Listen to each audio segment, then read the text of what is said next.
Hi, my name is Laura Guthrie and I'm the on-site trainer here at GoldenQuest. Today I have with me Bailey, tattoo LF7. Bailey is a 9-week-old comfort retriever here from GoldenQuest, and she's been in training for about 5 days now. So we're going to show you what Bailey's been learning and how she's been doing. Keep in mind at her age, attention and focus is hard to deal sometimes. She's very food motivated, which helps tremendously. She's really happy and excited, as you can see. Tail's always wagging. She's so excited. I apologize in advance. I recently got a new puppy, and she's learning how to behave quietly in the crate with other dogs around. So I apologize in advance. We're going to go ahead and get started. Yeah.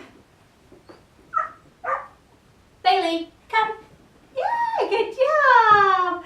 Well done, kiddo. Well done, babe. Yeah, it's good, Bailey. Yeah. Good girl. Bailey, come here. What are you doing? Bailey, sit. Yes. Good. Yes. So as you can see right now, we're definitely still very much in the learning phase, which is fine with me. Like I said, puppy attention span can be very fleeting, so with her, we've just been keeping up her learning. Bailey, sit. Yes. Good. Good girl. Free. Good job. Yeah. Where'd it go? Bailey, down. Yes.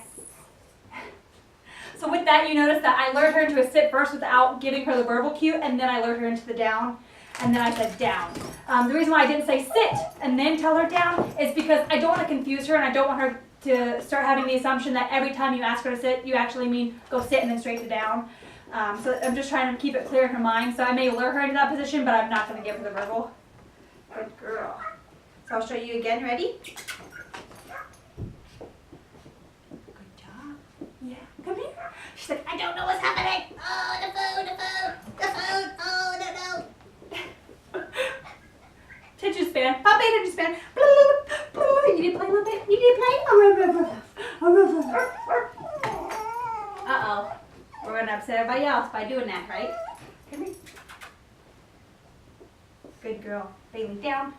Yes. Good job, Pumpkin. Good girl. Free.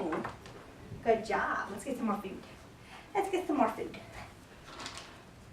And something I just tell everybody is actually right now, what I do is I use their meal times as training. So I already have her meal portioned out and I'm using that. So I'm just going and grabbing some food from her bowl and using that instead of actually just having her eat from the bowl. Good girl. Oh. Oh. Stand. Yes. Good job. Stand. Yes. Good girl. Bailey. Touch. Hey. Yes. Good job. Yeah. Bailey. Hey. Touch. Yes. Good girl. Well done, Bailey Boo. Good girl. And right now with plates, we're just building up her reward history with it. So I'm trying to teach her how to take stuff off the plates instead of just my hand, which sometimes can be hard. And actually, I'm really impressed that she was willing to take treats from my hands so quickly, because some dogs just find that weird, which is fine. So we're just working on her learning that place is a fun location to be at, and that it provides a lot of food for her. Yeah, look at her sniffing around. Good job, Bailey.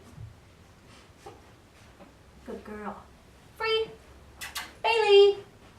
Bailey. Good job. Good girl. Okay. Woo. Woo. Bailey Boo. What are you doing? Come here. Good girl. And right now, I've been building up momentum with her getting in the crate and coming in and out by herself. Good girl. Hey. Good job. Bailey, free. And the reason why I introduced free to her already, even though she still understands the concept and she doesn't get it right yet, just quite yet, I still say it because eventually I want her to realize that free means you're released from whatever you're doing, whether it's sit, a down, your place, your crate, what have you. Even though she's already coming out and moving from those positions on her own fluidly, I'm introducing the word before I see her body getting into that action of releasing herself, because I want her to eventually understand the concept that we say free means get out. And so, especially with the crate, the nice thing about saying free with the crate is that you can teach her how to be in the crate, go to it when you ask her to, and stay in it even with the door open. And it teaches her that crate is an everlasting position until you let her know, oh, Bailey, you're free. You can get out. Good girl. Yeah, it's a baby. Good job. Yeah. Oh, she sees a reflection. Did you see that? Is there a cute little doggy in that reflection? Look at that. Woo! Woo! So happy. Bailey. Yes. Come here. There we go. Yes. Good job. Yes. So what I'm doing right now is I'm just building up her reward history. Yes. I'm walking around without trying to alert her. Yes. And that teaches her that this is the area. Did you get it? There you go. That produces the most reward. Woo. So I'm just going to walk freely. Yes. And every time she tries to catch up to me, I'm going to reward her for that because that's exactly what we're looking for. And if she tries to trip me, I'm just going to step over and keep going. Yes. Good job, pumpkin. Good girl. Yay. Free. Well done. Well done. Yay. And so the reason with that, the reason why I don't introduce the leash the first week is because sometimes for some puppies the leash can be scary. They act like it's some kind of snake or something attached and they freak out. 2, I don't introduce it because I want them to have an understanding what the word heel is, what the position and the term means.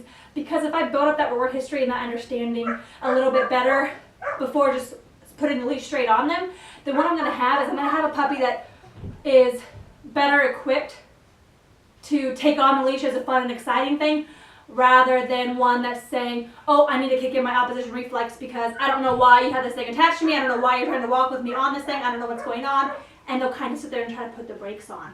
So I like to try to get her to understand what heel is, the idea of, oh, you come to my left side, good things happen, you get rewarded, etc. So as you saw right there, she's getting it.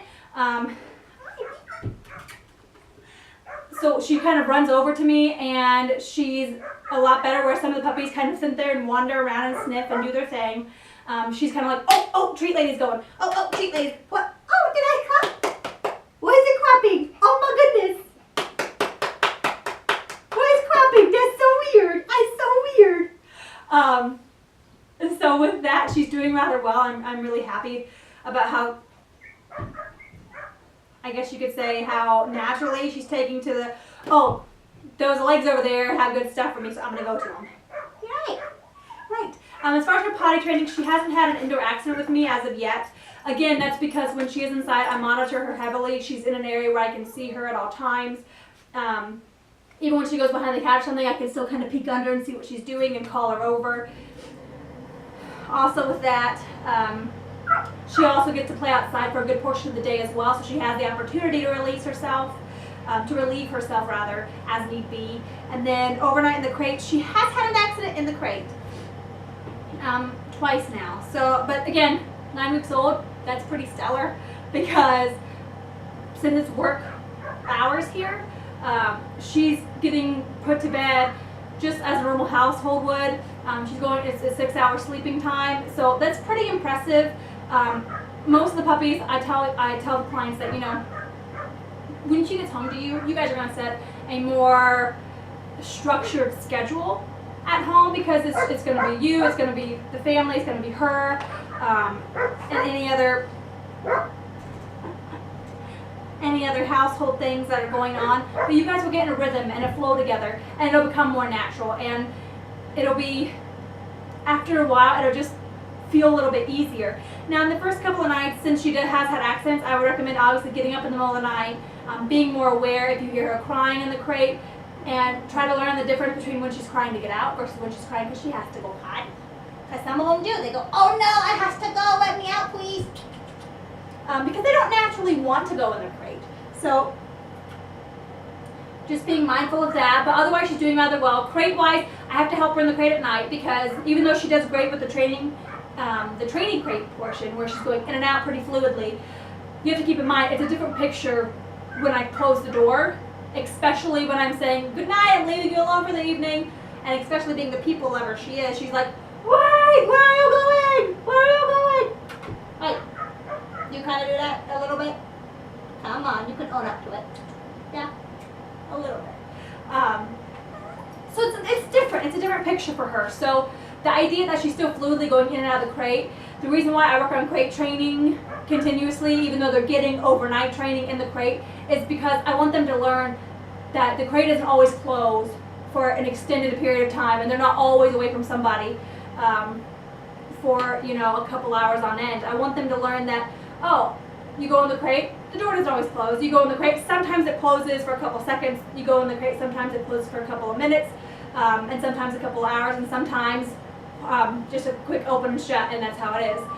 So I try to keep it very intermittent schedule-wise with them when it comes to opening and closing the door, because I want them to feel comfortable with it, and I don't want them to associate the crate with, oh, that means I have to go away from being with people. That's not fun, especially for the retrievers, being that they're such sociable little babies.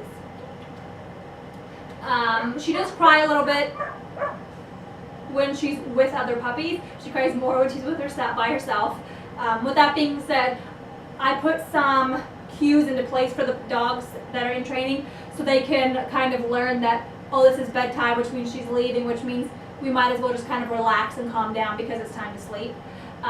So what I do for them is they are outside playing after they've had their evening training session. They're outside playing, and then I put them away in their crate after they've pottied.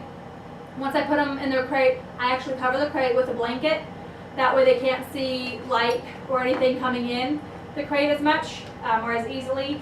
That way it kind of produces a more calm and relaxing environment with the lighting. And then I also actually put on some instrumental music as well to help facilitate that calm and relaxation feeling.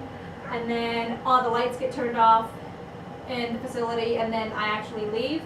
So those 4 things, you know, getting in the crate, covering it up, putting the music on, turning lights off, are all, and honestly even me closing the door, the main door, are all good indicators to them that, oh, she's gone for the day, it's time to go to sleep ourselves, it's bedtime. But all in all, she's doing pretty well. She's trying, which is amazing. We haven't started stays, as you saw, because it's just a puppy stuff. It's hard. It's hard sometimes. Yes, it is. We're going to start working on some more socialization, like you talked about. We're actually going to start putting them in the cars and maybe driving up in the driveway, and we'll see how well they take it. Usually I put them in the crates because I don't want to have them freak out and get too uncomfortable. I put them in the crate so they can feel a little bit more secure. But we're going to work on some of that stuff. But so far she's having fun playing with the other training puppies. And I know we're excited to show you what she's been learning for the next week. So we'll see you then. You say bye-bye. You say bye-bye. Okay, bye-bye. Good girl, baby.